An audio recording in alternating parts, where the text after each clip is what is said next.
often come across as unemotional.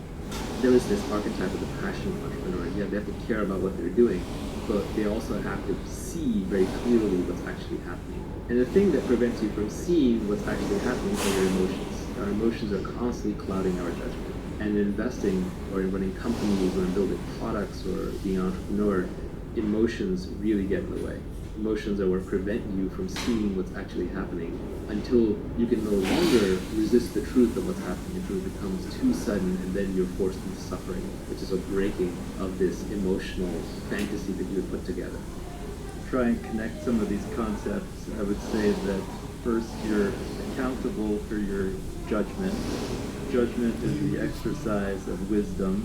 Wisdom comes from experience, and that experience can be accelerated through short iterations. And the reason why a lot of the top investors, a lot of the value investors, you read Jeremy Grantham or you read Warren Buffett, you read about Michael Burry, these people sound like philosophers, or they are philosophers, or they're reading a lot of history books or science books. What are they doing? Shouldn't they be reading investment books? No, investment books are the worst place to learn about investment, because investment is a real-world activity that is highly multivariate. All the advantages are always being competed away. It's always on the cutting edge. So what you actually just need is very, very broad-based judgment and thinking. And the best way to do that is to study everything, including a lot of philosophy. And philosophy also makes you more stoic, makes you less emotional, and so you make better decisions, you have better judgment. One simple thing is I go out on Twitter, and it seems like half of Twitter is outrageous something at all times. You can go within someone's Twitter feed and get at least some semblance of what it must be like to be in their head all the time. And the more outraged somebody is, I guarantee you, the worse their judgment is. If someone's constantly tweeting political outrage and seems like an angry person getting into fights, you don't want to hand this person the keys to your car, let alone the keys to your company. So we covered the skills that you need to get rich. That was specific knowledge, accountability, leverage, judgment, and lifelong learning. Let's talk a little bit about the importance of working hard and valuing your time. So no one is going to value you more than you value yourself. So you just have to set a very high personal hourly rate, and you have to stick to it. So even since when I was young, I just decided that I was worth a lot more than the market thought I was worth, but I started treating myself that way. So always factor your time into every decision. How much time does it take? Oh, it's going to take me an hour to get across town to get this thing? Well, I value myself at $100 an hour. That's throwing $100 out of my pocket. Am I going to do that? You buy something from Amazon, they screwed it up, you have to return it. Is it worth your time to return it? Is it worth the mental hassle? Keep in mind that you have less work hours, you have less mentally high output hours. Do you want to use them to run errands and solve little problems, or do you want to save them for the big stuff?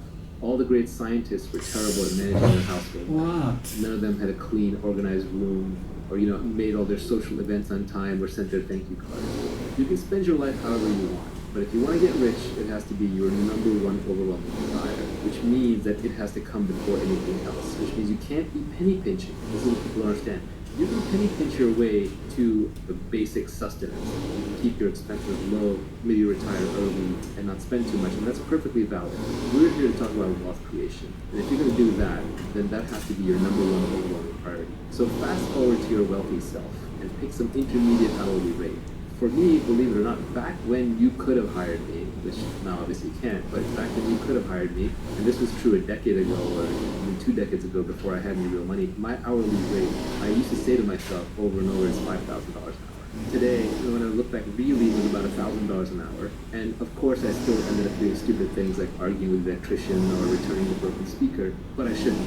And I did a lot less than any of my friends would. And I would make a theatrical show out of throwing something in the trash pile or giving it to Salvation Army rather than trying to return it, or handing something to people rather than trying to fix it.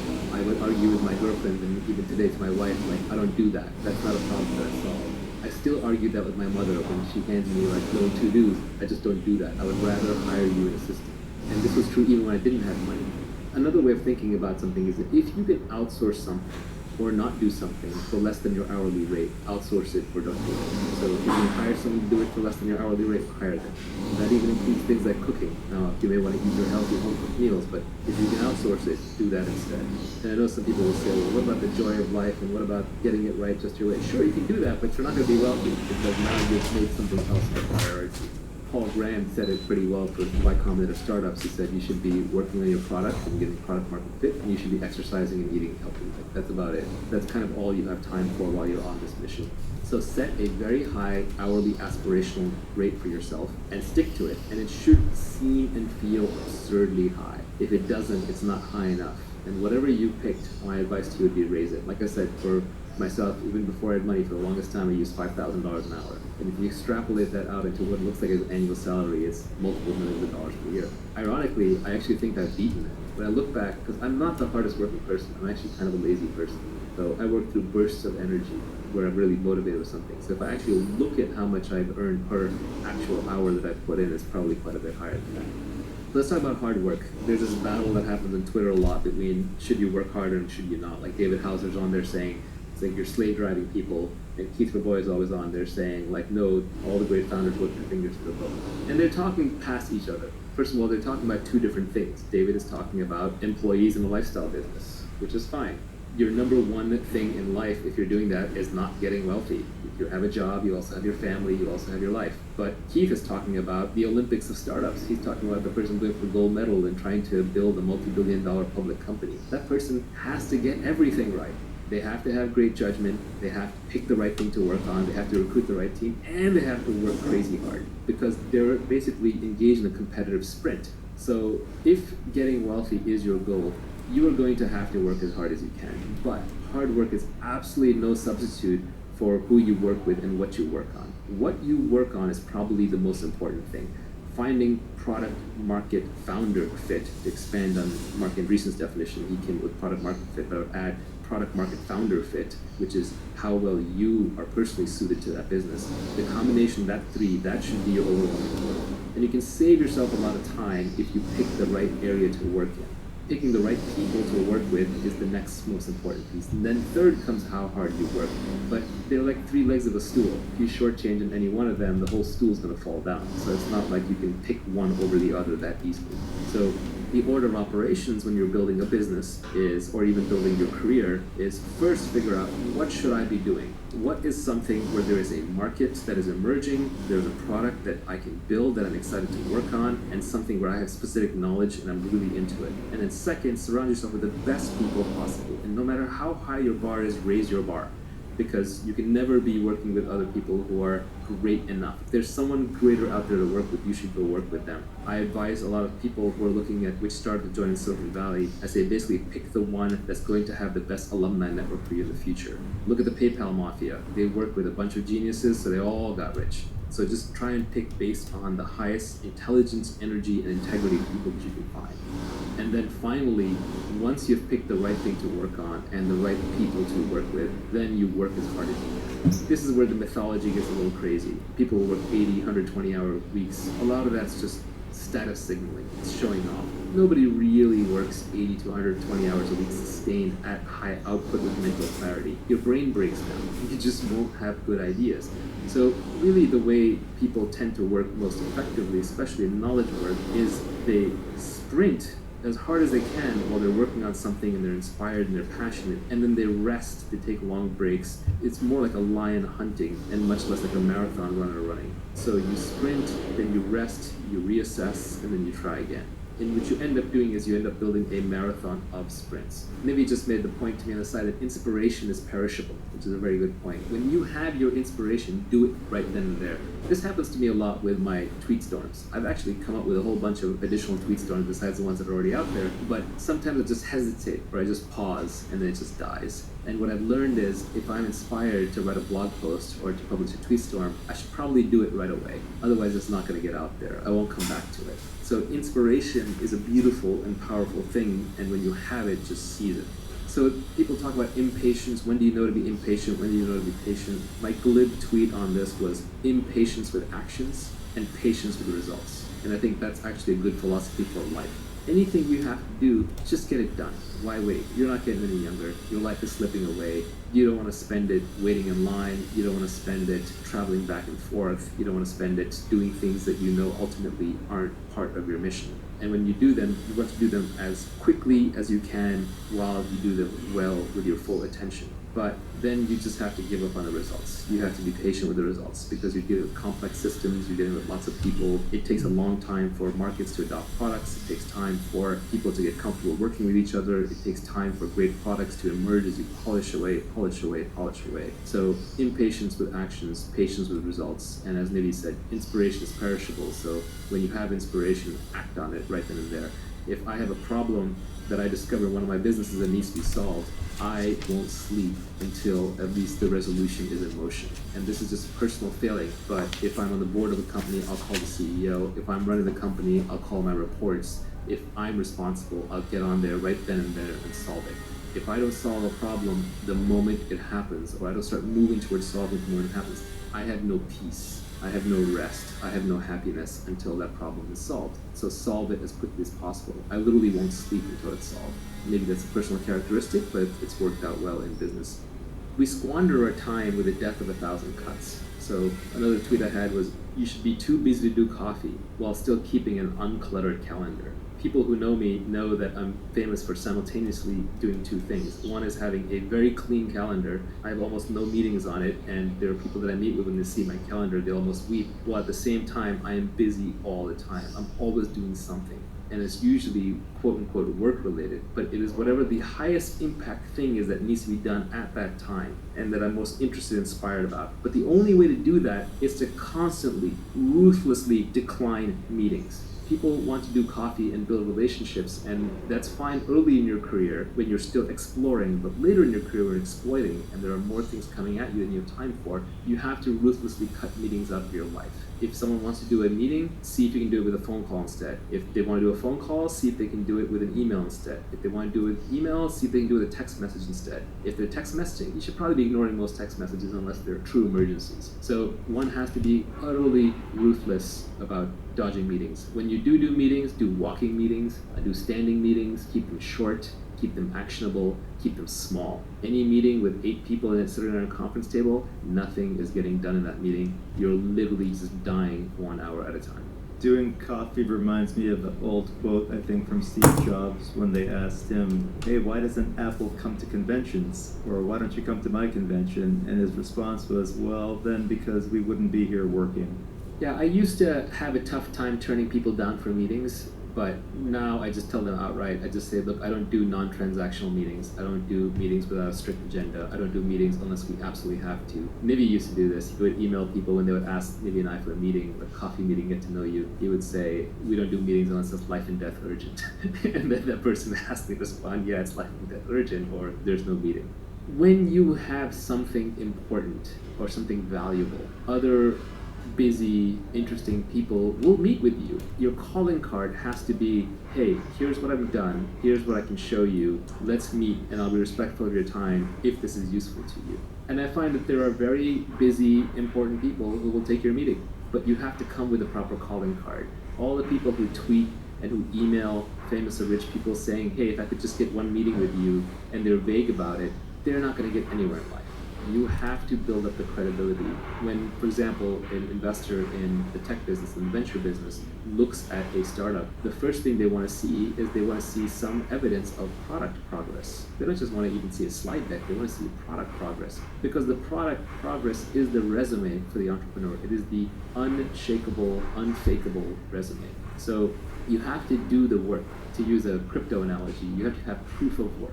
If you have proof of work and you truly have something interesting, then you shouldn't hesitate to put it together in an email and send it to somebody. But even then, when you're asking for a meeting, you want to be super actionable about it. But I would say even the other side, even if you yourself haven't made it yet, if you think you're going to make it by going out and networking and doing a whole bunch of meetings, you're probably incorrect. Yes, networking can be important early in your career. And yes, you can get serendipitous with meetings, but the odds are pretty low. And as we spent time talking about earlier, When you are just meeting people and hoping to get that lucky break, you're relying on type 1 luck, which is blind luck, and type 2 luck, which is hustle luck. But what you're not getting is type 3 or type 4 luck, which are the better kinds, where you spend time developing a reputation, working on something, developing a unique point of view, and being able to spot opportunities that others can't. A busy calendar and a busy mind will destroy your ability to do great things in this world. If you want to be able to do great things, whether you're a musician or whether you are an entrepreneur or whether you're an investor, you need free time and you need a free mind. We just finished talking about the importance of working hard and valuing your time. Next, there's a few tweets on the topic of working for the long term. The first tweet is, become the best in the world at what you do. Keep redefining what you do until this is true. If you really want to get paid in this world, you want to be number one at whatever it is that you're doing. And it can be niche, that's the point. It can literally be you're getting paid for just being you. You know, at this point, some of the more successful people in the world are that way. Oprah gets paid for being Oprah. Joe Rogan gets paid for being Joe Rogan. And they're being authentic to themselves. So what this tweet is trying to say simultaneously is that you want to be number one, but you want to keep changing what you do until you're number one. You can't just pick something arbitrary. You can't say, I'm going to be the fastest runner in the world, and now you got to beat Usain Bolt. That's too hard of a problem. But what you can do is you can keep changing what your objective is until it arrives to your specific knowledge, your skill sets, your position, your capabilities, your location, your interests, and then converges to making you number one. So when you're searching for what to do, you actually have two different foci that you have to keep in mind at all points. And one of those is, I want to be the best at what I do. And the second is, what I do is flexible so that I am the best at it, until you arrive at a comfortable place where you're like, yes, this is something I can be amazing at while still being authentic to who I am. And this is not going to be an overnight discovery. It's going to be a long journey, but at least you know how to think about it. The most important thing for a company is to find product market fit. I would say the most important thing for an entrepreneur is to find founder product market fit, where you are naturally inclined to build the right product which has a market. And that's a three-focus problem, which is you got to make all three of those work at once. If you want to be successful in life, you just have to get comfortable managing multivariate problems, multiple objective functions at once. And this is one of those cases where you have to map at least two or three at once. This reminds me of your tweet about escaping competition through authenticity. It sounds like part of this is a search for who you are. It's both a search and a recognition, because sometimes when we search our egos, we want to be something that we aren't, and our friends and family are better at telling us actually who we are, or looking back at what we've done is a better indicator of who we are. Peter Thiel talks a lot about how competition is besides the point. It's counterproductive. We're highly mimetic creatures. We copy what everybody else is doing around us. We copy our desires from them. Everyone around me is a great artist. I want to be an artist. If everyone around me is a great business person, I want to be a business person. Everybody around me is a social activist. I want to be a social activist. That's where my self-esteem will come from. You have to be a little careful when you get caught up in these status games that you end up competing over things that aren't worth competing over. So Peter Thiel talks about how he was going to be a law clerk because he was in law school and everybody around him wanted to be a law clerk for a Supreme Court justice or some famous judge, and he got rejected, and that's what made him go into business. So it helped him break out of a lesser game into a greater game. So sometimes you just get trapped in the wrong game because you're competing. And the best way to escape competition, to get away from the specter of competition, which is not just stressful and nerve-wracking, but will often drive you to just the wrong answer, the way to escape competition is to just be authentic to yourself. If you are fundamentally building and marketing something that is just an extension of who you are, no one can compete with you on that. Who's going to compete with Joe Rogan or Scott Adams? It's impossible.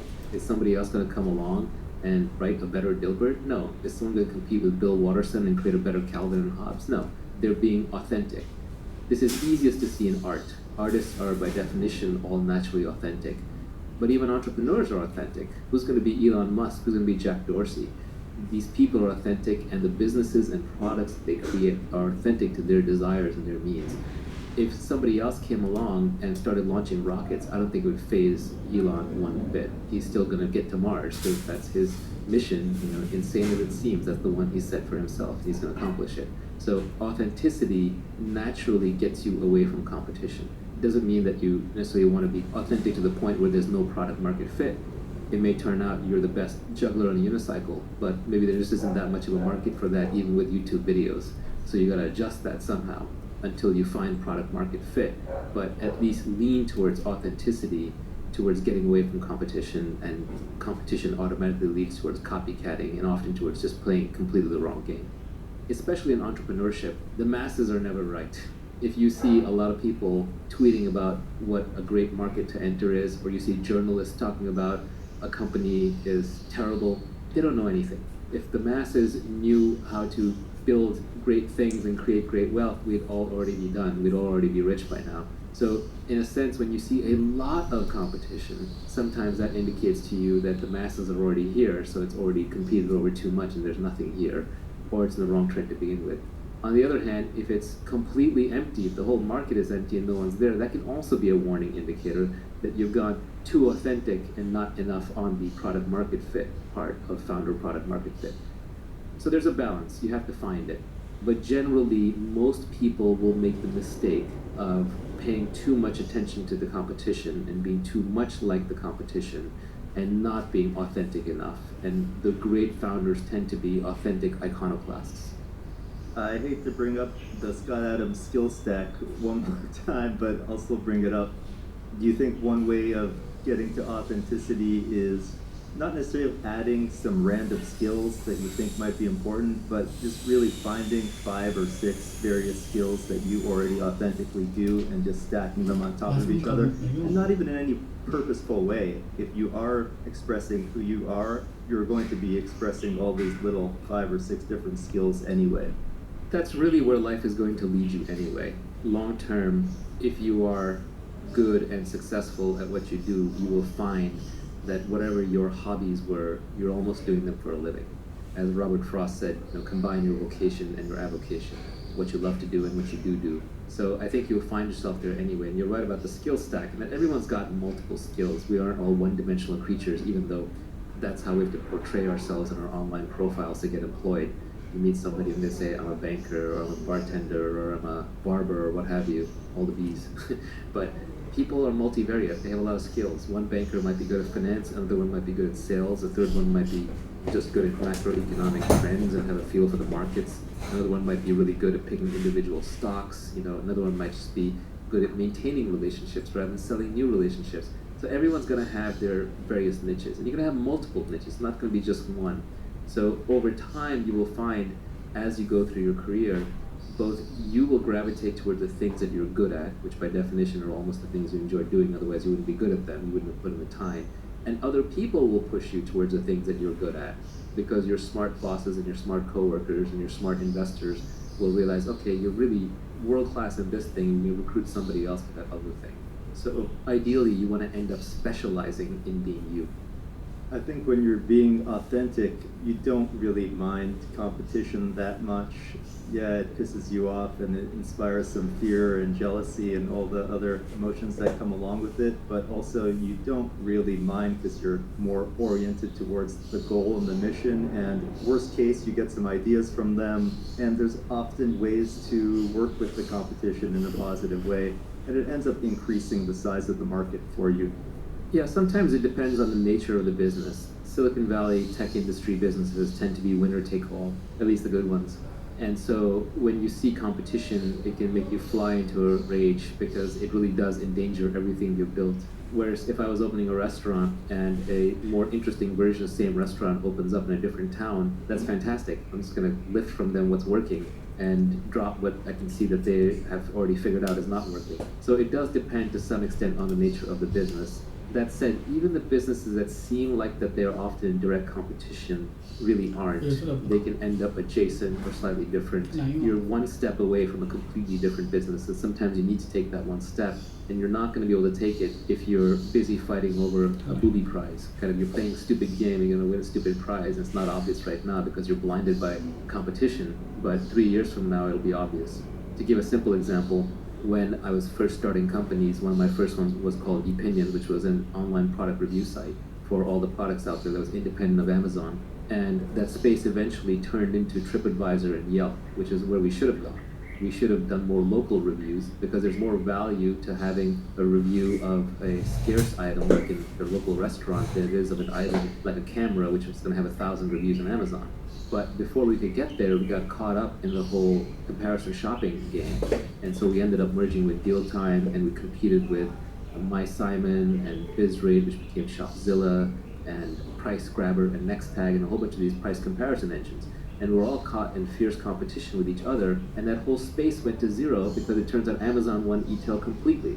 So there was no need for price comparison. Everyone just went to Amazon. But we got the booby prize because we were caught in a competition with a bunch of our peers. When really, we should have been looking at what the consumer really wanted and being authentic to ourselves, which was reviews and not price comparison, and gone more and more into more and more esoteric items that needed to be reviewed where customers had less and less data and wanted reviews more badly. So if we'd stayed authentic to ourselves, we would have done better. We're still talking about working for the long term.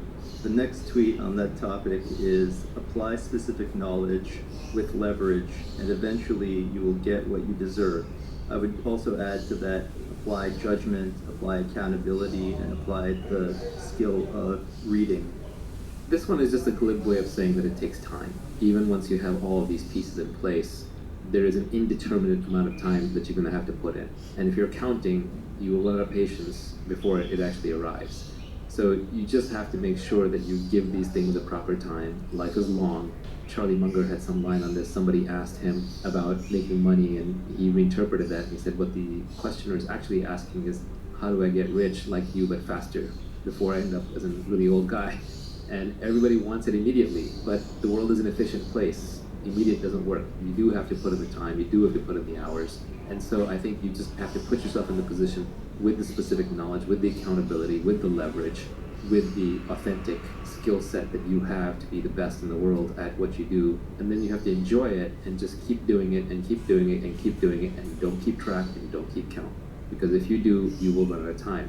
I can look back at my career and the people 2 decades ago that I had identified as brilliant and hardworking but hadn't thought much more about it, they're all successful now, almost without exception. On a long enough time scale, you do get paid, but it can easily be 10 or 20 years. Sometimes it's 5, and if it's 5 or 3 and a friend of yours got there, it can drive you insane. But those are exceptions, and for every winner, there's multiple failures. One thing that's important in entrepreneurship is you just have to be right once. You get many, many shots on goal. You can take a shot on goal every 3 to 5 years, maybe every 10 at the slowest, or once every year at the fastest, depending on how you're iterating with startups. But you really only have to be right once.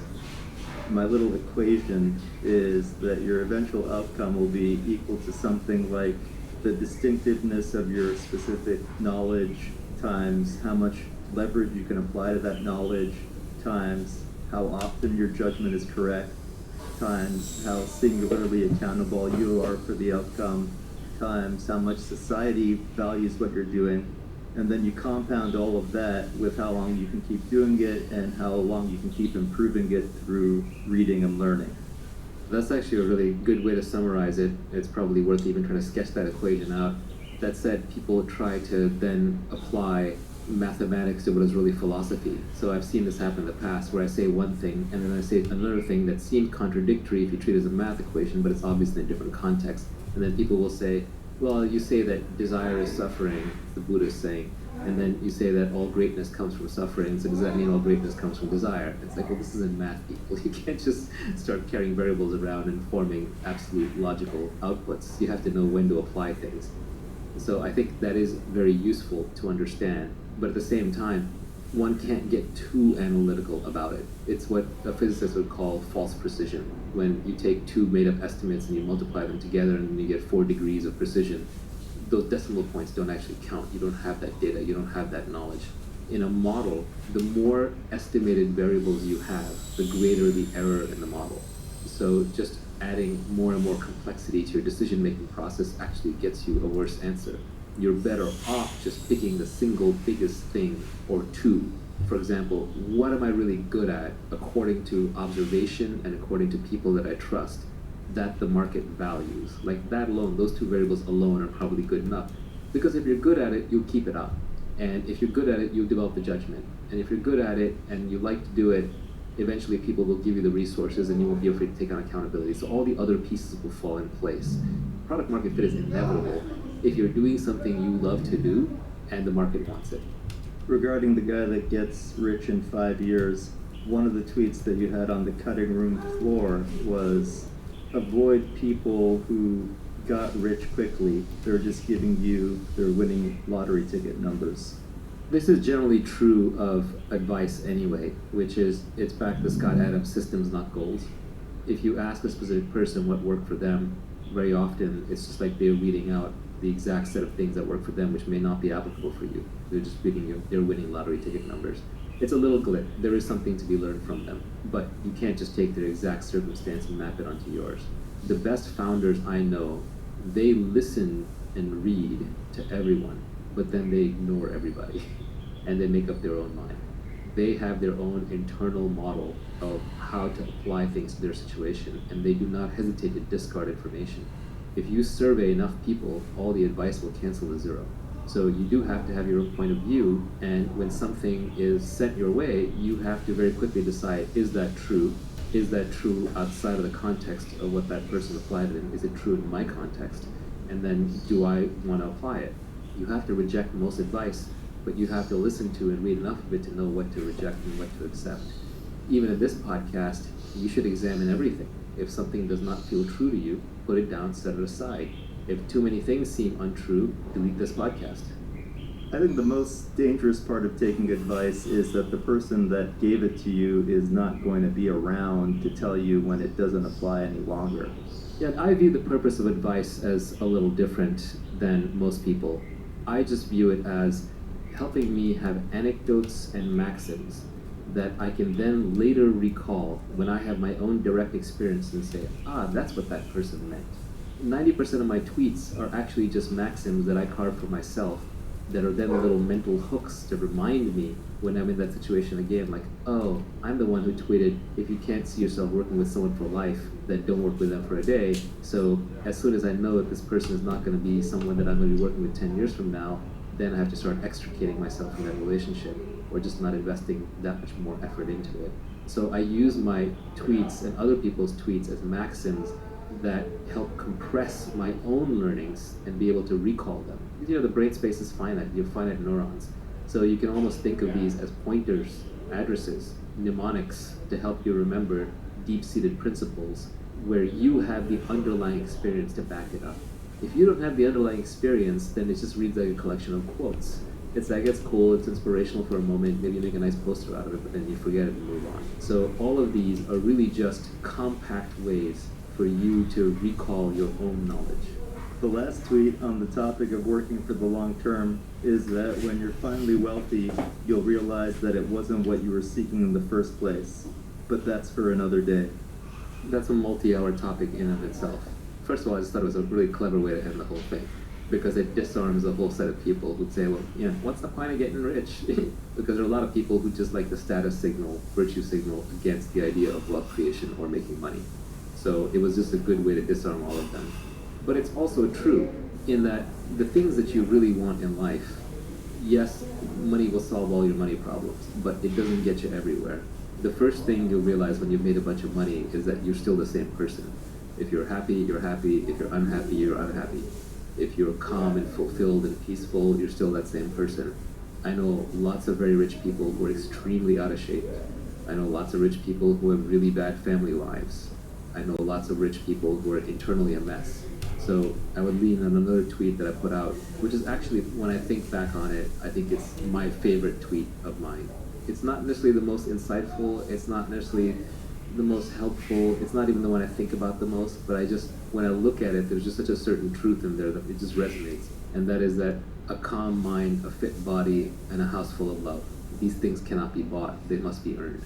Even if you have all the money in the world, you can't have those three things. Jeff Bezos still has to work out, he still has to work in his marriage or whatever his next relationship is, and his internal mental state is still going to be very much not controlled by external events. It's going to be based on how calm and peaceful he's inside. So I think those three things, your health, your mental health, and your close relationships, are things that you have to cultivate and can probably bring you a lot more peace and happiness than any amount of money ever will. So that's what I meant Now, how to get there is actually a tweet storm that I still need to put out. I've been working on it. I have probably 100 tweets on it. It's just very hard to say anything on the topic without getting attacked from 50 different directions, especially these days on Twitter. So I've been hesitant to do it because I want to target it for a very specific kind of person. There's a bunch of people who don't believe that working on your internal state is useful. They're too focused on the external. And that's fine. There's nothing wrong with that. They should do that. And that's who How to Get Rich Tweetstorm is for. There's a bunch of people who believe that the only thing worth working on is complete liberation, like you become the Buddha, and they'll attack anything in the middle as being useless. That's fine too, but most people aren't there. So what I want to do is to create a tweet storm that is just very practical advice for everyday people who want to have a calmer internal state. Just a set of understandings, realizations, half-truths, and truth.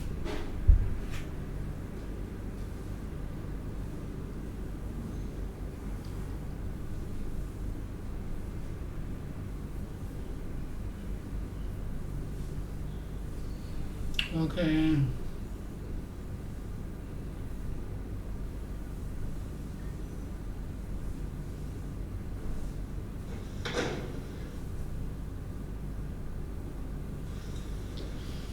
I don't know how long you're supposed to wait in this type of situation before you can talk again. I don't know how long I don't know how long I don't know how long I don't know how long you're supposed to wait. I don't know how long you're supposed to I don't know how long you're supposed to I don't know how long you're supposed to I don't know how long you're supposed to wait in this I don't know how long you're supposed to wait in I don't know how long you're supposed to wait I don't know how long you're supposed to wait in this type of situation before you I don't know how long you're supposed to wait in this I don't know how long you're supposed to wait I don't know how long you're supposed to wait I don't know how long you're supposed to wait I don't know how long you're supposed to I don't know how long I don't know how long you're supposed to wait in this type of situations, type of situations, type of situations, type of situations, type of situations, type of situations, type of situations, type of situations, type of situations, type of situations, type of situations, type of situations, type of situations, type of situation before you can talk, type of situation before you can talk, type of situation before you can talk again, type of situation before you can talk, type of situation before you can talk against, type of situation before you can talk against, type of situation before you can talk against, type of situation before you can talk against, type of situation before you can talk, type of situation before you can talk against, type of situation before you can talk, type of situation before you can talk again. Maybe a little longer.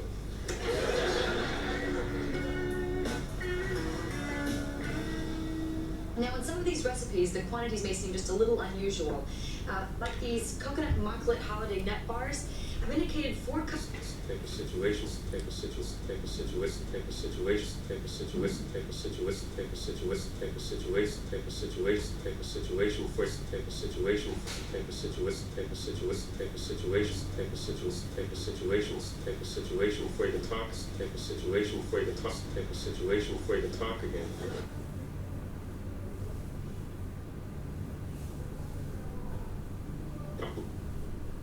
Before you can talk again, before you can talk again, before you can talk again, before you can talk, before you can talk again, before you can talk again, before you can talk again. Maybe a little longer.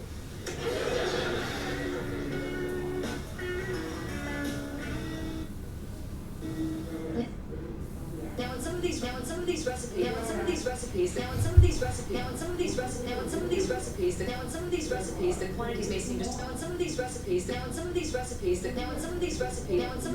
in some of these recipes, the quantities may. Now in some of these recipes, the quantities may. Now in some of these recipes, the quantities may seem just a little unusual. Now in some of these recipes, the quantities may seem just a little unusual. Now in some of these recipes, the quantities may seem just a little unusual.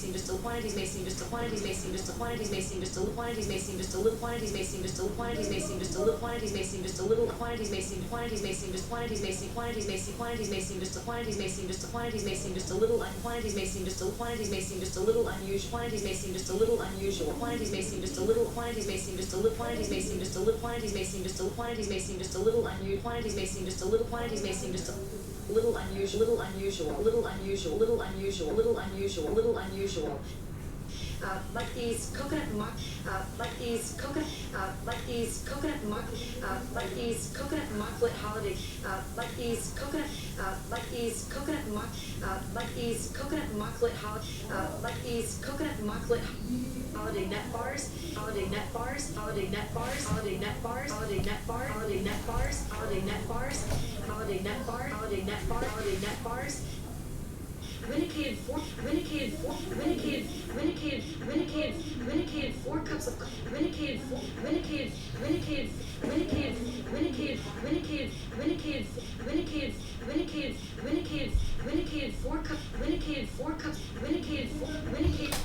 4 cups of medicated 4 cups of coke medicated 4 cups of medicated 4 cups of medicated 4 cups medicated 4 cups of medicated 4 cups of medicated 4 cups medicated 4 cups of medicated 4 cups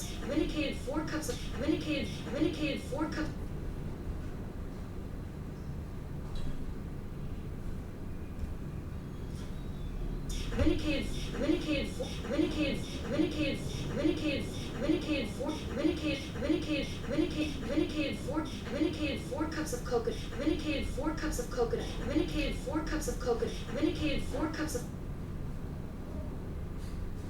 medicated 4 cups of coconut and 4 cups of medicated 4 cups medicated 4 cups medicated 4 cups of coconut and medicated 4 cups of medicated 4 cups of medicated 4 cups of medicated 4 cups medicated 4 medicated 4 medicated 4 medicated 4 medicated 4 cups medicated 4 cups of coke medicated 4 cups of coke medicated 4 cups medicated 4 cups medicated 4 medicated 4 cups medicated 4 cups of medicated 4 cups medicated 4 cups of medicated 4 cups of medicated 4 medicated 4 medicated 4 cups of medicated 4 medicated 4 medicated 4 cups medicated 4 cups medicated 4 cups of coconut and 4 cups medicated 4 cups of coconut medicated 4 cups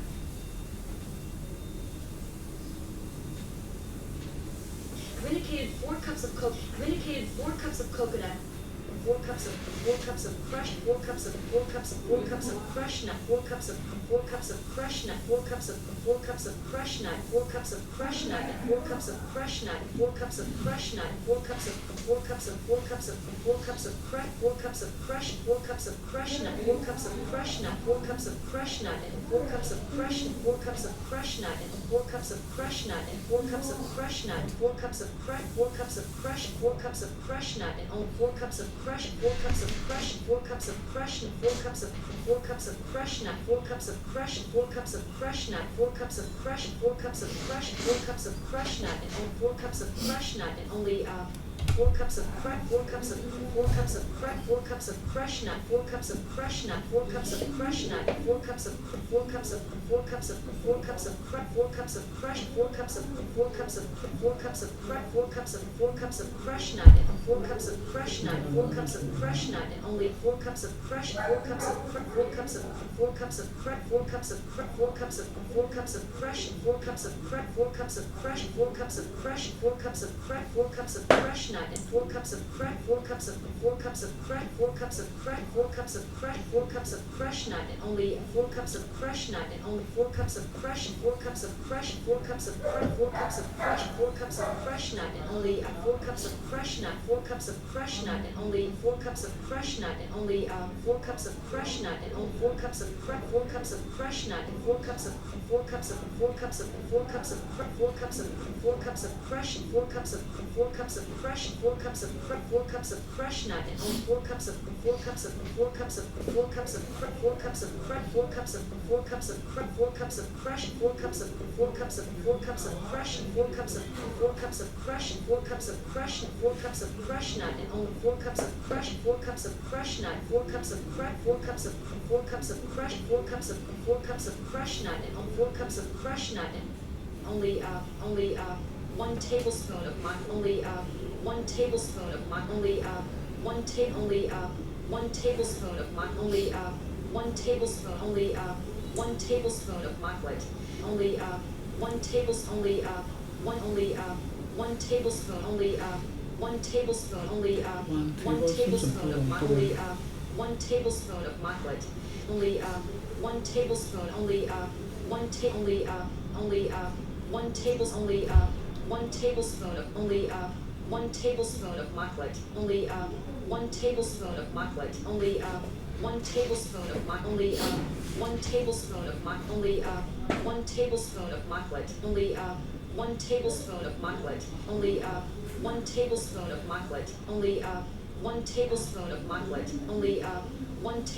of chocolate only 1 tablespoon of chocolate only 1 tablespoon of chocolate only 1 tablespoon of chocolate only 1 tablespoon of chocolate only 1 tablespoon of chocolate only 1 tablespoon of chocolate only 1 tablespoon of chocolate only 1 tablespoon of chocolate only 1 tablespoon of chocolate only 1 tablespoon of chocolate only 1 tables only 1 table only 1 tables only 1 tablespoon of chocolate.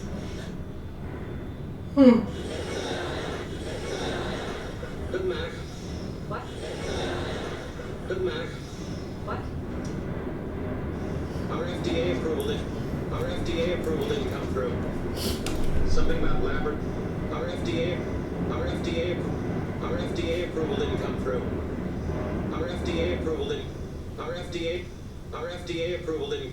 Our FDA approval didn't come through. Our FDA approval didn't come through. Our FDA approval didn't come through. Something about laboratory. Something about laboratory something about laboratory rats. Something about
laboratory rats. Gosh, I'm sorry. I'm sorry. Yeah.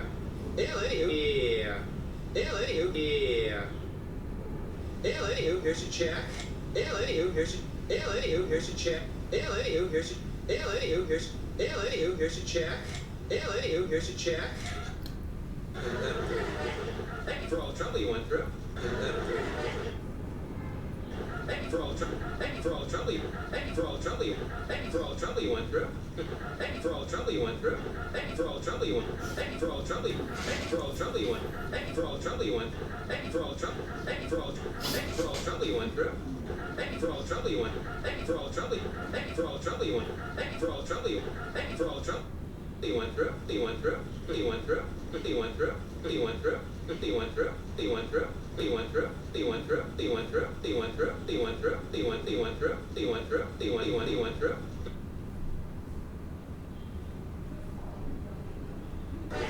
Thank you for all the trouble you went through. Thank you for all the trouble you went through. Thank you for all the trouble you went through. Thank you for all the trouble you went through. Thank you for all the trouble you went through. Thank you for all the trouble you went through. Thank you for all the trouble you went through. Thank you for all the trouble you went through. Thank you for all the trouble you went through. Thank you for all the trouble you went through. Thank you for all the trouble you went through. Thank you for all the trouble you went through. Thank you for all the trouble you went through. Thank you for all the trouble you went through. Thank you for all the trouble you went through. Thank you for all the trouble you went through. Thank you for all the trouble you went through. Thank you for all the trouble you went through. Thank you for all the trouble you went through. Thank you for all the trouble you went through. Thank you for all the trouble you went through. Thank you for all the trouble you went through. Thank you for all the trouble you went through. Listen, you didn't eat a lot of it while you were cooking, did you? Listen, you didn't eat a lot of it while you were cooking, did you? Eat a lot of it while you were cooking, did you? Eat a lot of it while you were eat a lot of it while you were cooking, did you? Eat a lot of it while you were cooking, did you? Eat a lot of it while you were cooking, did you? Eat a lot of it while you were cooking, did you? Well, I ate some. Oh, some, that's fine. Some is fine. Some is not a lot. So it doesn't so it doesn't burn when you pee. It doesn't burn when you pee, does it? It doesn't burn when you pee, does it? It doesn't burn when you pee, does it? It doesn't burn it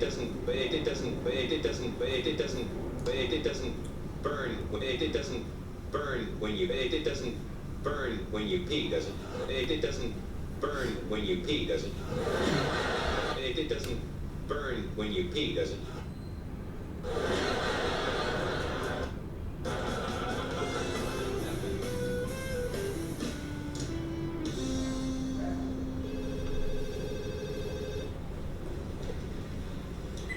Hello?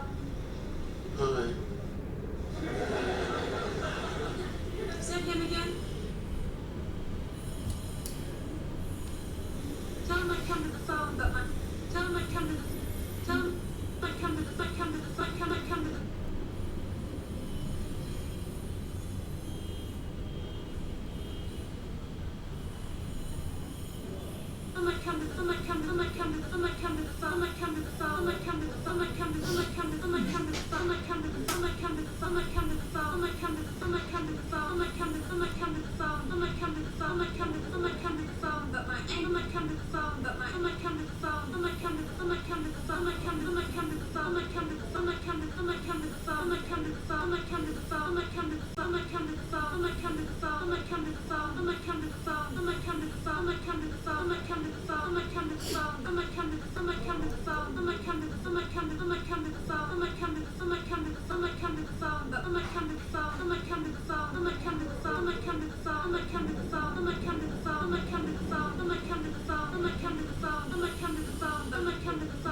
think this is the best time.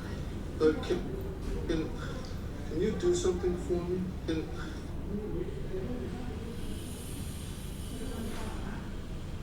Best time.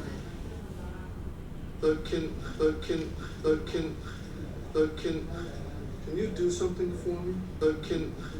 Can you do something for me? Sure. What? Okay. Fine. Music?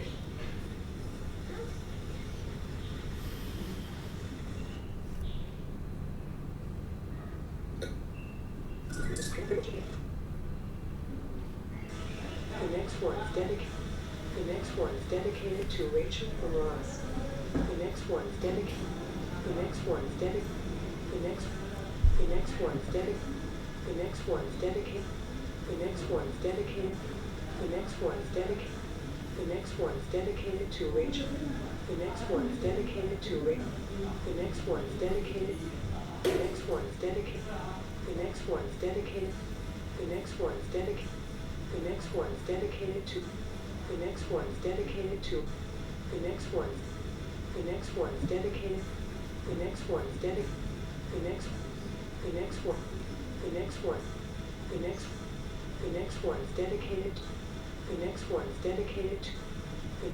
The next one is dedicated. Next one is dedicated. Next one is dedicated. Next one is dedicated. Next one is dedicated. Next one is dedicated. Next one is dedicated. Next one is dedicated. Next one is dedicated. Next one is dedicated. Next one is dedicated. Next one is dedicated. Next one is dedicated. Next one is dedicated. Next one is dedicated to. Next one is dedicated. Next one is dedicated. Next one is dedicated. Next one is dedicated. Next one is dedicated. Next one is dedicated. Next one is dedicated. Next one is dedicated. Next one is dedicated. Next one is dedicated. Next one is dedicated. Next one is dedicated to. Next one is dedicated. Next one is dedicated to. Next one is dedicated. Next one is dedicated. Next one is dedicated to. Next one is dedicated. Next one is dedicated. Next one is dedicated. Next one is dedicated. Next one is dedicated. Next one is dedicated. Next one is dedicated. Next one is dead. Next one is dead. Next one is dead. Next one is dead. Next one. Next one is dead. Next one. Next one. Next one.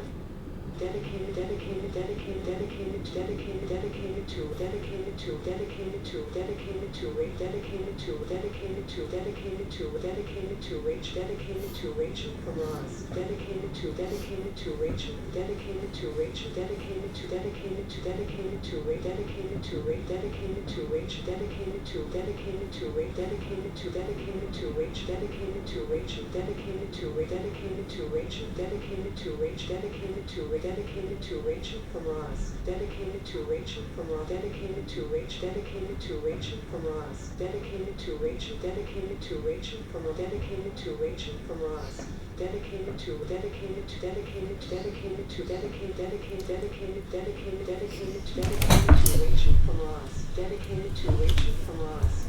Dedicated to, dedicated, dedicated, dedicated, dedicated to Rachel, dedicated to, dedicated to, dedicated, dedicated to, dedicated, dedicated, dedicated, dedicated to Rachel from Ross. Rachel, hear what you know. He's Rachel, hear what Rachel, hear what you Rachel, hear what you know. He's deeply sorry for what he did, and he's deeply sorry for what he did, and he's deeply sorry for what he did, and he hopes you can find it in your heart. He hopes you can find it in your heart to. He hopes you can find it in your heart. He hopes you can find it in. He hopes you can find. He hopes you can find it in your. He hopes you can find it in. He hopes you can find it in your. He hopes you can find it. He hopes you can. He hopes you can find it in your. He hopes you can find it in. He hopes you can find. He hopes you can find it. He hopes you can find it in your. He hopes you can find it in your. He hopes you can find it in your. He hopes you can find it in your. He hopes you can find it in. He hopes you can. He hopes you can. He hopes you can. He hopes you can find it in your, find it in your, find it in your, find it in your, find it in your heart, find it in your heart to forgive him. Find it in your heart to forgive him. Find it in your heart to forgive him. Find it in your heart to forgive him. Find it in your heart to forgive him. Find it in your heart to forgive him. Find it in your heart to forgive him. find it in your heart to forgive him. Find it in your heart to forgive him. Find it in your heart. Find it in your. Find it in your heart. Find it in your. Find it in your heart. Find it in your heart to. Find it in your heart to forgive him. Find it in your heart. Find it in your heart. Find it in your heart. Find it in your heart. Find it in your heart. Find it in your heart. Find it in your heart to. Find it in your heart to. Find it in your heart to forgive him. Find it in your heart to. Find it in your heart to forgive him. Find it in your heart to forgive him. Find it in your heart to. Find it in your heart to. Find it in your heart to. Find it in your heart. Find it in your heart to. Find it in your heart to forgive him.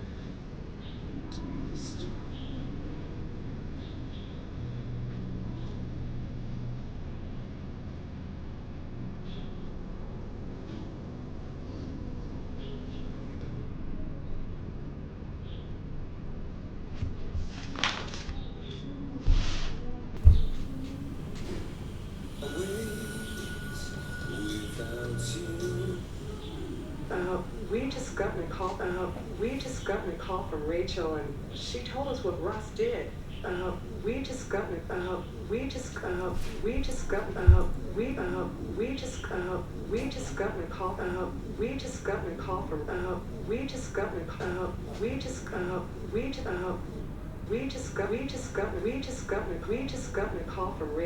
We just gotten a call from Rachel. And she told us what Russ did. It's pretty appalling. Russ,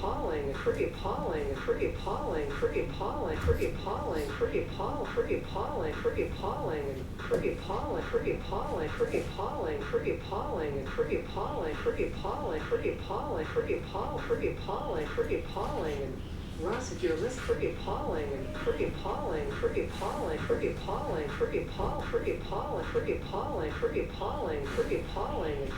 listening, pretty appalling. Russ,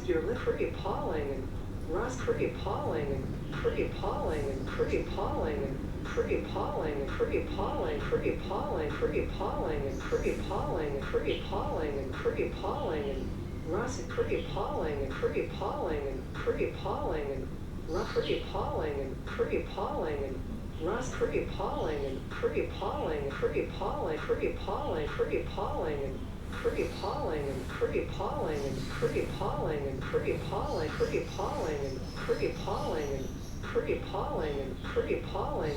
and pretty appalling, and pretty appalling, pretty appalling, and Russ, if you're listening, I don't want to play your song anymore. Russ, if you're listening, Russ, if you're listening, Russ, if you're listening, I don't want to. Russ, if you're listening, Russ, if you're listening, Russ, if you're listening, Russ, if you're listening, I don't want to play your song anymore.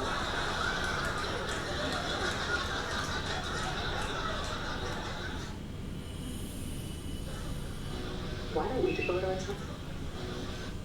Why don't we devote our time to a couple that stands a chance? Why don't we devote our time to a couple? Why don't we devote our time? Why don't we devote our time? Why don't we devote our time? Why don't we devote our time? Why don't we devote our time? Why don't we devote our time?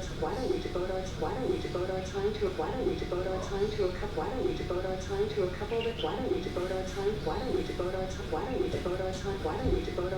a? Why don't we devote our time to a couple? Why don't we devote our time to a couple that? Why don't we devote our time? Why don't we devote our time? Why don't we devote our time? Why don't we devote our time to a? Why don't we devote our time to a couple?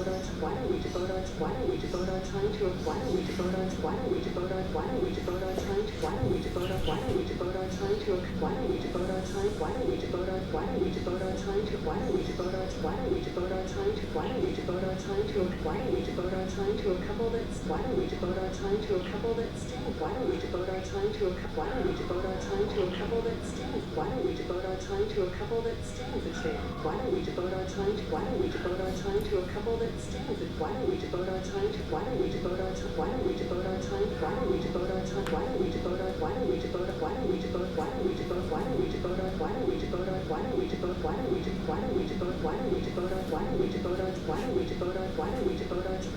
Why don't we devote our? Why don't we devote our? Why don't we devote our? Why don't we devote our time? Why don't we devote our time? Why don't we devote our time? Why don't we devote our time? Why don't we? Why don't we devote our time? Why don't we devote our time? Why don't we devote our? Why don't we devote our time? Why don't we devote our? Why don't we devote our time? Why don't we devote our time to a couple that? Why don't we devote our time to a couple that? Why don't we devote our time to a couple that? Why don't we devote our time to a couple that stand? Why don't we devote our time? Why don't we devote our time?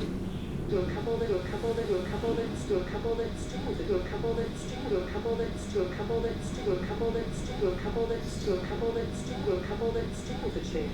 To a couple that's to a couple that's to a couple that to a couple that's to a couple to a couple that's to a couple that's to a couple that's to a chance. A couple that to a couple that's to a chance. To a couple that's to a couple that's to a couple that's to a couple that's to a couple that's to a couple that's to a couple that to a couple that to a couple that's to a couple that's to a couple that to a couple that's to a couple that to a couple that to a couple that to a couple that's to a chance.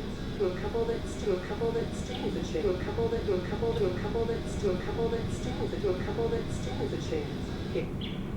Michelle Sorry, Michelle Sorry, Michelle Sorry, Michelle Sorry, Michelle Sorry, she hit Michelle Sorry, Michelle Sorry, Michelle Sorry, she hit Michelle Sorry, she hit you with her car.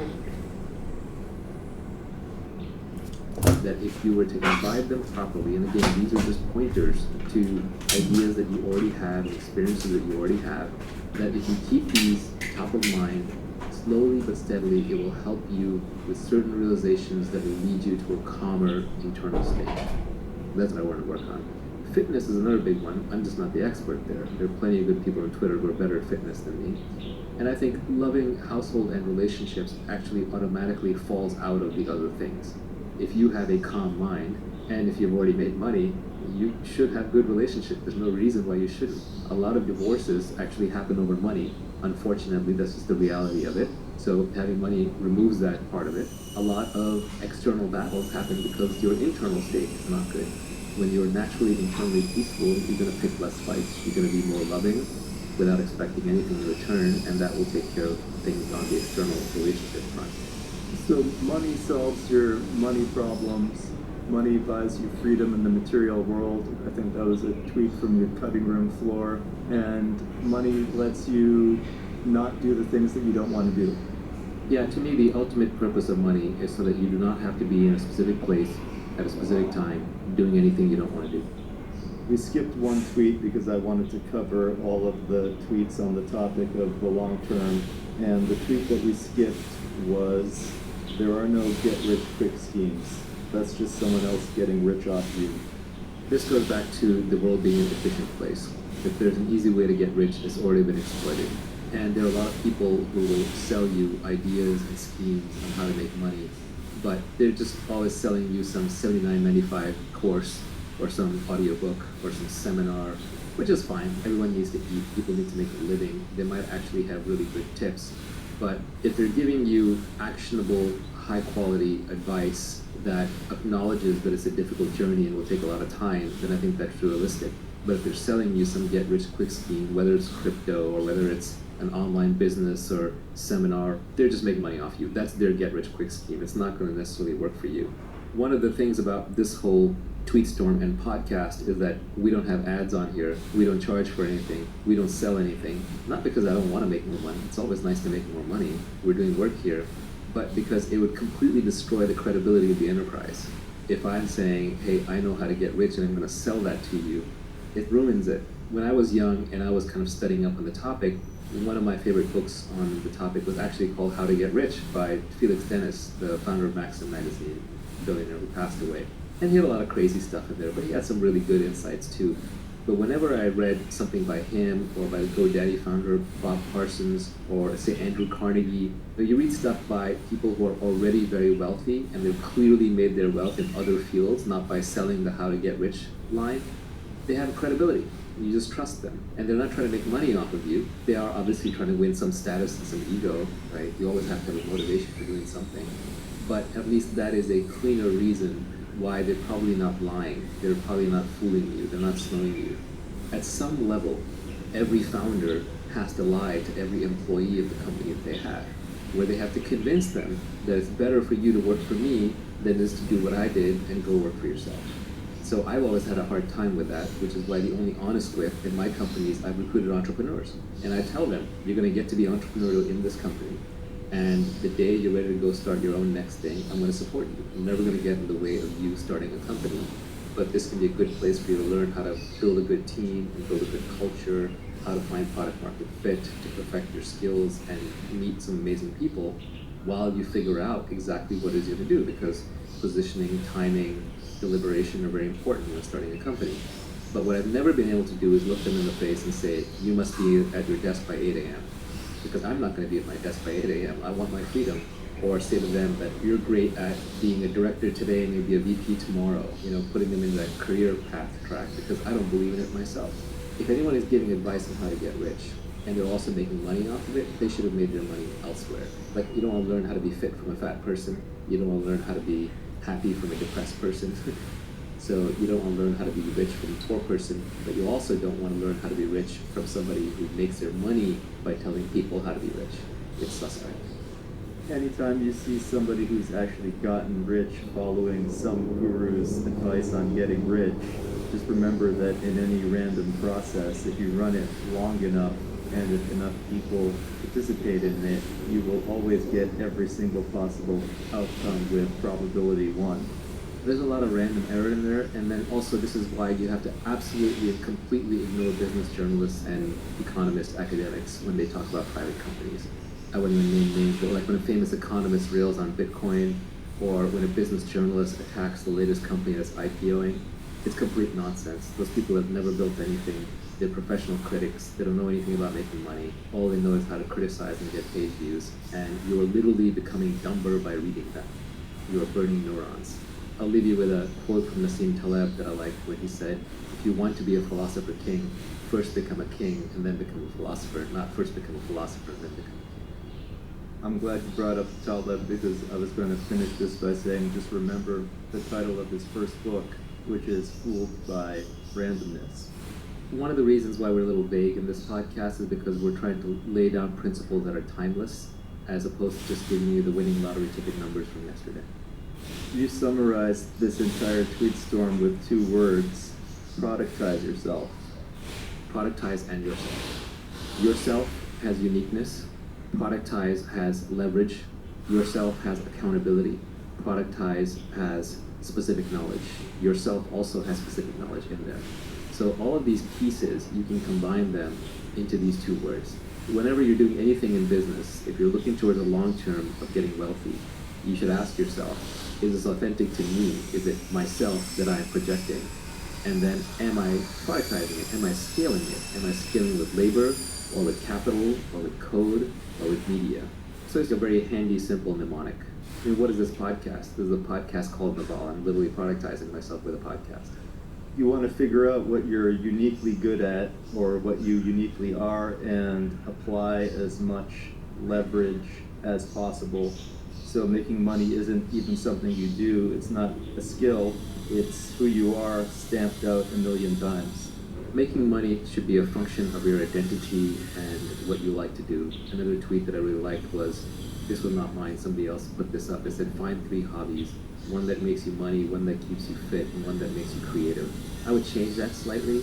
So I would say one that makes you money, one that makes you fit, and one that makes you smarter. So in my case, my hobbies would be reading.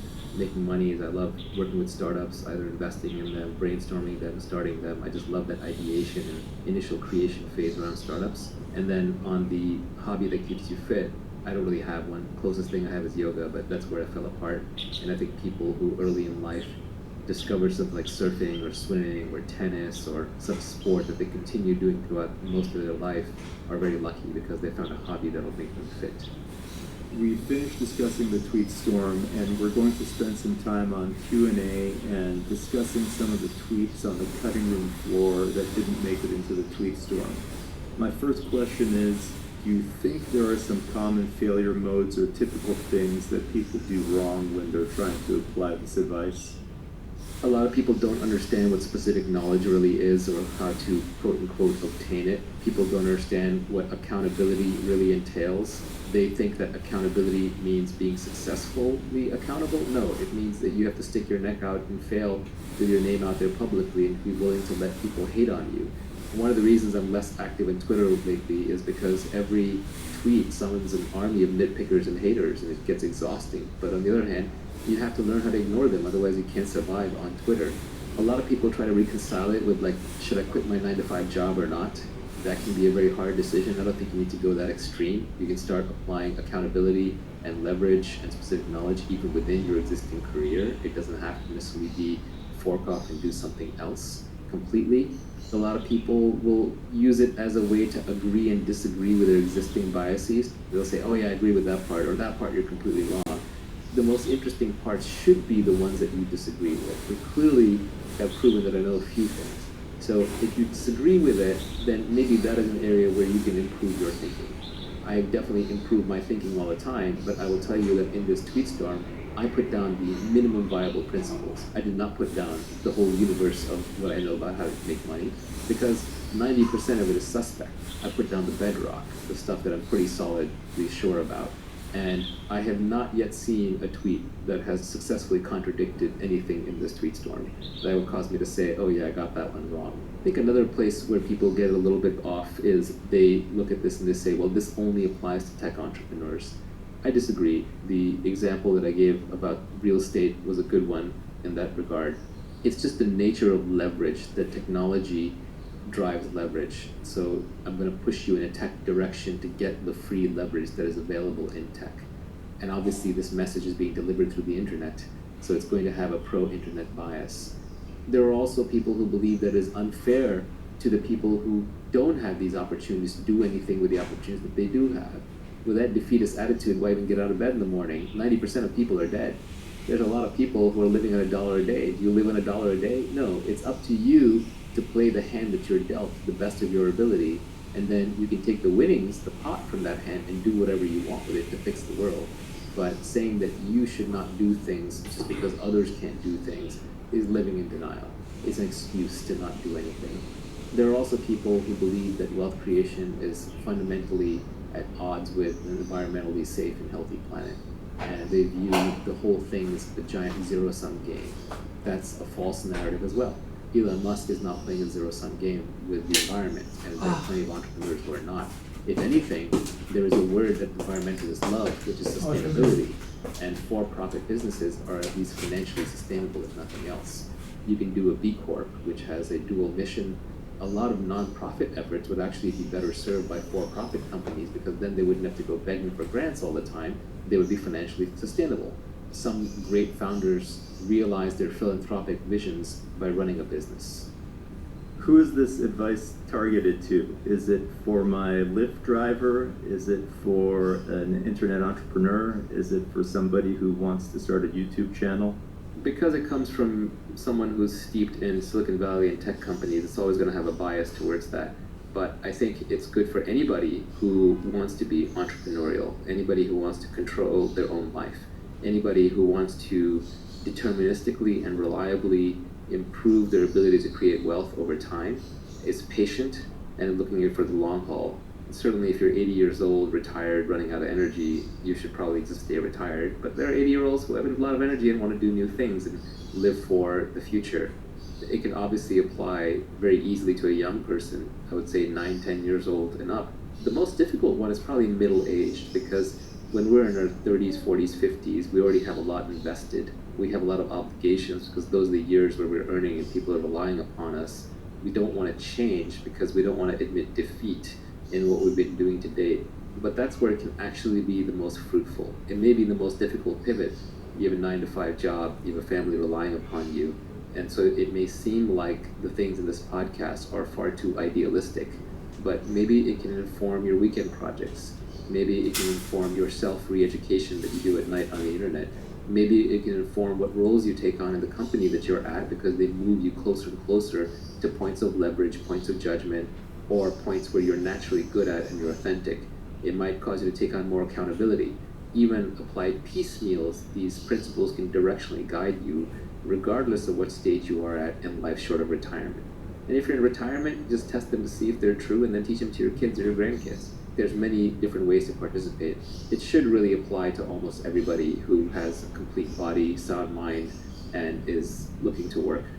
I think one way to apply the advice is to look at who is getting the leverage off of the work that you're doing. Look up the value chain, look at who's above you and who's above them, and see how they are taking advantage of the time and the work that you're doing and how they're applying leverage to it. people do that naturally in that they want to move up the corporate ladder, but that's mostly about managing other people. And what you really want to be doing is managing more capital, products, media, and community. People think about moving up the ladder in their organization, but they don't think that often about moving to a different organization or creating their own organization to get more leverage. In general, ceteris paribus, fancy Latin words for all other things equal, you will do better in a smaller organization than a larger one. You will have more accountability, it'll be more visible. You are more likely to be able to try on multiple things to find out the thing that you are uniquely good at. People are more likely to give you leverage through battlefield promotions. You're going to have more flexibility, there'll be more authenticity to how the company operates, a good progression for careers. Start out in a large company and then progressively move to smaller and smaller ones. It's very hard to go from a small company to work in a larger company. Larger companies tend to be more about politics and less about merit. They're more stable, but they're less innovative situations. The goal long term is, if we are all wealthy, is that we're all working for ourselves, and the people who are working for us are essentially robots. And today that's software robots in data centers executing code. Tomorrow it could be delivery bots, flying bots, mechanical bots that are carrying things around. This goes back to this idea of the best relationships are peer relationships. If there's someone above you, then that's someone to learn from. If you're not learning from them and improving, then there shouldn't be anybody above you. If there's somebody below you, it's because you're teaching them and enabling them. If you're not teaching them and enabling them, then get a robot underneath. You don't need a human being below you. This is utopian, and it's a long ways off, but in the not too distant future, anybody who wants to work for themselves will be able to work for themselves. You may have to make other sacrifices. You may have to take on more risk. You may have to take on more accountability.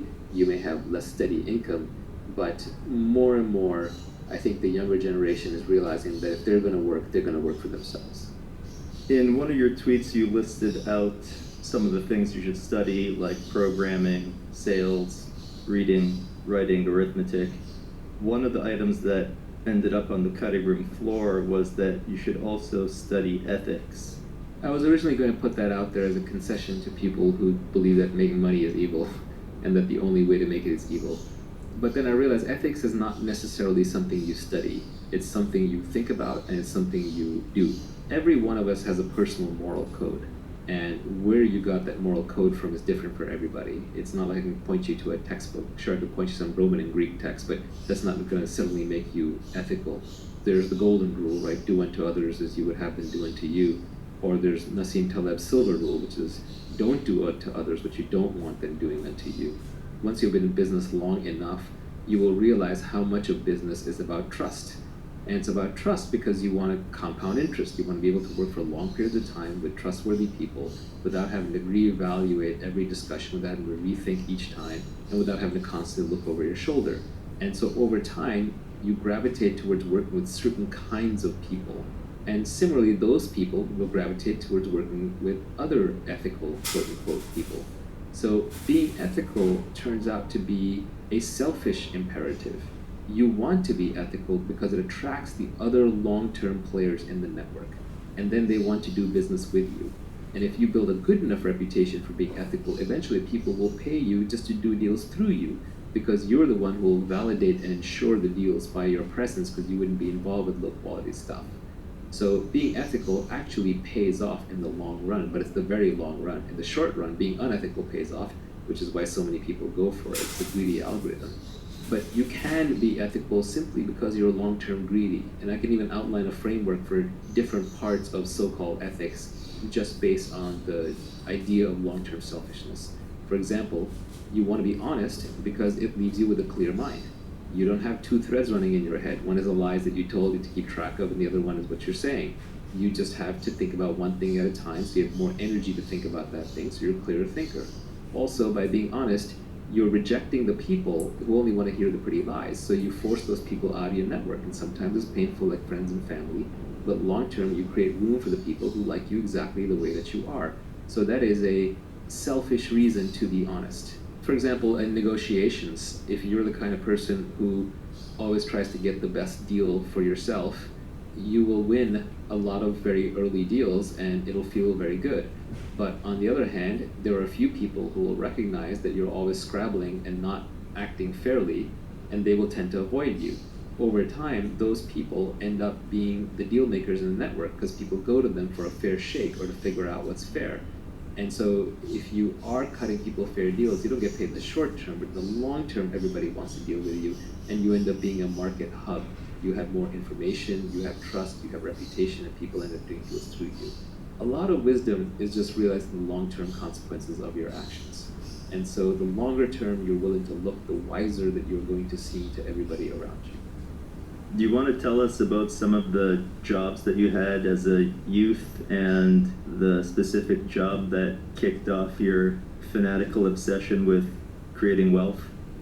This gets a little personal, and I don't want to do the humble brag thing. There was some thread going around on Twitter about, like, name 5 jobs you've held, and every rich person on there was trying to signal how they've held, like, normal jobs. So I don't want to play that game. I've held a bunch of menial jobs. There are people who had it worse than me, people who had it better than me. There was one point where I was washing dishes in the school cafeteria, and I said, F this, I hate this, I can't do this anymore. And I sweet-talked my way to a computer science prof of helping TA his CS class in algorithms when I myself was completely unqualified for that. And so it forced me to learn computer science algorithms so I could TA the rest of the course. But that desire came out of the suffering of washing dishes in the college cafeteria, which is not to say there's anything wrong with that. There's nothing wrong with anything, really. But it was just not for me. I did not enjoy it. I had an active mind, and I wanted to make my money and earn my living through mental activities, not through physical activities. But sometimes it takes the suffering of doing the wrong thing to motivate you enough to do the right thing. I worked at a law firm for a while, a big prestigious law firm in New York City. I had a big internship there, and I basically got fired for surfing Usenet back in the day. This is before the internet was a big thing. Usenet was the news groups, and it was the only way for me to stay from being completely bored. And I was an overpaid guy wearing a tie and a suit, and I had to hang out in the conference room. When the lawyers needed photocopies, I would make photocopies. And in the meantime, I would be bored out of my skull. This is pre-iPhone. Thank God to Steve Jobs for saving us all from unending boredom. But I used to read the Wall Street Journal, or anything that I could get my hands on. I would have read the back of a brochure just to keep from going insane, because listening to a bunch of corporate lawyers discuss how to optimize minute details in a big contract is really dull. And they got mad at me because they wanted me to sit there quietly. Mm-hmm.